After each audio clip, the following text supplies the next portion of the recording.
How's it going, guys? My name is Zach with the Movie Castle, and today we're going to be talking about Basketful of Heads. This is from Joe Hill's Hill House Comics and DC's Black Label. DC's Black Label was an excuse for DC to do stories aimed at more older people with less focus on continuity, so the stories would often just be their own thing, and in this case, not even in the DC superhero world. So, DC, but just telling a horror story. And then Joe Hill's Hill House Comics, that's Joe Hill's imprint, and basically he brought a lot of writers and artists together to tell some scary stories for us. And I really did like that. There's some really fun titles. I've already reviewed Lolo Woods, but I'm definitely going to be covering more of them. And I really needed to just go ahead and jump right into this one because just last week, the sequel to this, Refrigerator Full of Heads, its first issue came out. And I'm like, that's great, that's cool. I really need to cover the first one. My review for the first issue of Refrigerator is already out. But yeah, it's a really fun story, and this is a perfect time to talk about it. This one is actually written by Joe Hill. A lot of the Hill House comics are, other writers, but this one is legitimately Joe Hill, and he's a really fun, really cool writer. A lot of comic fans know him for Lock and Key. Novel fans know him for things like Nosferatu, which became an AMC series. And I really like his work. It's pretty fun. And to see him do this crazy horror story, it's really cool. You get this main character, this girl, June Branch, and she has this axe that if she cuts off people's heads, they'll stay alive and she'll have a talking head to carry around in her basket. But she's fighting bad guys. She doesn't want to be out there. She's kind of thrust into this situation.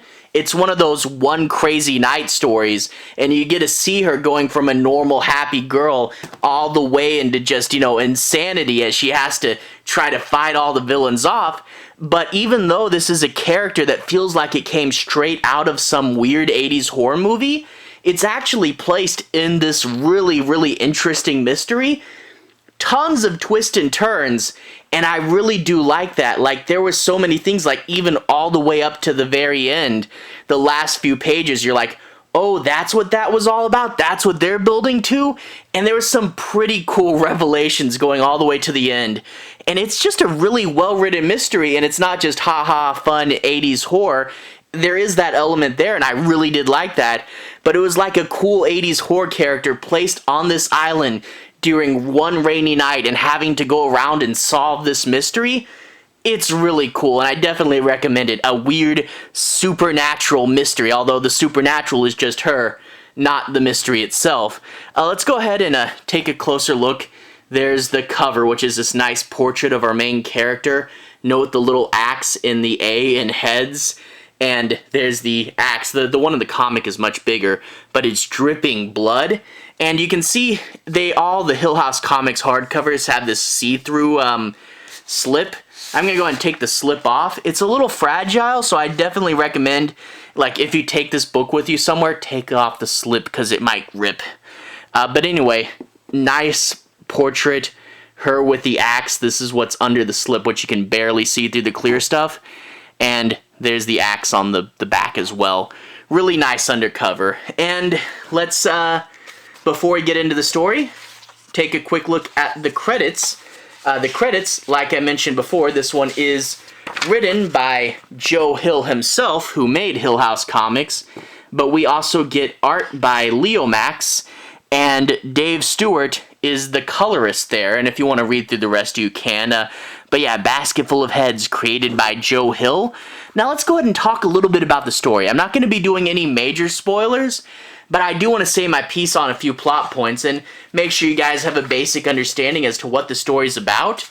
But yeah, no major spoilers. Like, we get into twists and turns right away, and I'm going to try to avoid most of those. Let you see them for yourselves.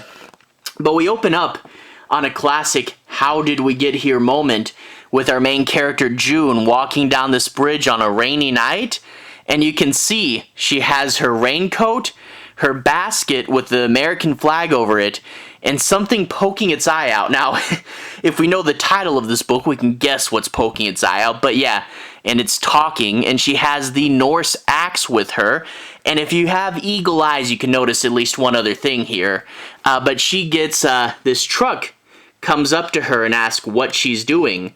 Well, what is she doing? How did she get there? That's what we're going to have to find out. Now, the credits, each book has a credits page, and it's this really fun drawing of the basket with the title and the hands and the axe, and they add stuff to it. Sometimes there's so many heads here you can barely read the title, and there's the credit line on the bottom. But after that, we get these rectangles. These comics, he really likes to use this rectangle motif in this book. Before, Brody Island, September 1983. I think each Hill House comic takes place in a different decade, right? I think that's the deal. But yeah, Brody Island, named after Chief Brody from Jaws. But you get June, and June, like I said in the beginning, she is just a happy-go-lucky, everyday girl, and when she has to learn to fight to survive, you really get to see the character go through a metamorphosis. But cool to look back at her as someone who's happy-go-lucky and, to kind of see the point she gets driven to. And in the buggy, her boyfriend shows up. He's a summer intern at the police department, a deputy there, and the summer is almost over, so he's almost done with this job. And with the summer almost over, they're like, oh man, I didn't make as much money as I wanted, and I want to work for the police, but I gotta wait a few years. And you get to see all the summer crowd is leaving. Now, one thing that's been weighing on his mind is there is a tragedy. A girl jumped from a bridge, and he was one of the first responders there, and he can't really seem to shake that from his head. So that's, yeah, obviously a pretty bad thing. But the two of them get interrupted by a police call. Even though he's supposed to be off duty, he's showing up because, he wants to help out. And we get to see that some prisoners have broken out of Shawshank Prison. Now, this is one of those fun things. Joe Hill, his full name is Joseph Hillstrom King. And yeah, he's Stephen King's son. And he kept that a secret for a long time because he wanted to, build up his career by himself. And he became really well recognized, especially in the comics industry. And he did make a name for himself before people figured it out. And now that it's out, now that people know, Stephen King and Joe Hill are kind of riding in each other's worlds. Charlie Manx from Nosferatu is referenced in Dr. Sleep, and right here we get to see Joe Hill using Shawshank Prison. So cool to see the two doing collabs now and using bits and pieces. But anyway, 4 prisoners got out. They're supposedly not too terribly violent, and the sheriff thinks this is all going to be wrapped up relatively quickly, and there's nothing really wrong, so don't worry about it. He sends the young deputy in June to his house to watch over his wife and son, and you get to meet the wife, and you get to see, more importantly, his big room of Norse artifacts. And ooh, what's that thing beyond the cage there? Anyway, eventually they're left by themselves. The storm calls a few people away. An officer tragically died falling down a hill, and the two are left by themselves in the sheriff house as the storm's rushing in, and they're alone. And then they suddenly hear the thunk at the door, and they go, oh man, one of those criminals is here. So she runs and hides, and the boyfriend tries to solve it, but he of course gets taken out pretty quick, and the criminals come in looking for her. So she's alone in the house and on the run. Now, of course, the criminals are going to find her. They're going to chase her, and it's going to be a pretty intense scene. But unluckily for the criminals, she gets chased to the artifact room, and she has to pick up the axe to use it as defense. Now, there's a fun fight that eventually leads them to the beach, where, much like, the ending of the first Friday the 13th movie, a sweet beachside decapitation there, and poor old Puzo is dead. That's the character's name. But the thing that really surprised her, not only did she just kill someone, so she's in major shock, but she hears someone talking and the head is still alive. And that's really where we kick things off. You know, all the other criminals left with her boyfriend. She has to figure out where the criminals are and save her boyfriend. And the whole idea of what happened on that night, you know, there's the head in the basket, the first head. The whole idea of figuring out what exactly happened to them on that night, and the idea that maybe her boyfriend's not exactly who he seems either, and who exactly are these criminals? They're just random criminals looking for some money, right? Well, there might be more to them as well, and it's revealed slowly and in several layers with so many twists and turns. You're like, wait, is that character? Oh, wait, is that character this? You know, and it really keeps you guessing, even for long periods of time in the book where you think you know, there could be another twist or another turn, and something suddenly shakes it up. Now, like I said, it takes a few pages to get to the first head.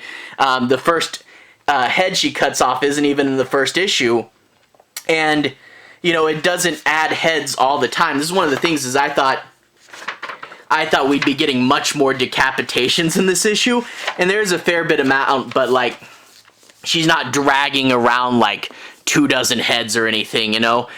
So it has a few moments at the beginning where it starts to, you know, set it up, and it works slowly, and for a long time it's Basketful of Head, you know, like, it's just Puzo there for quite some time, but eventually we get a few more, the basket gets a little crowded, and you do start to have fun, and you really get pulled into the mystery, and that's one thing I really have to emphasize, mystery. You know, I didn't think that we'd get such a well-written mystery in this fun, you know, 80s homage horror book.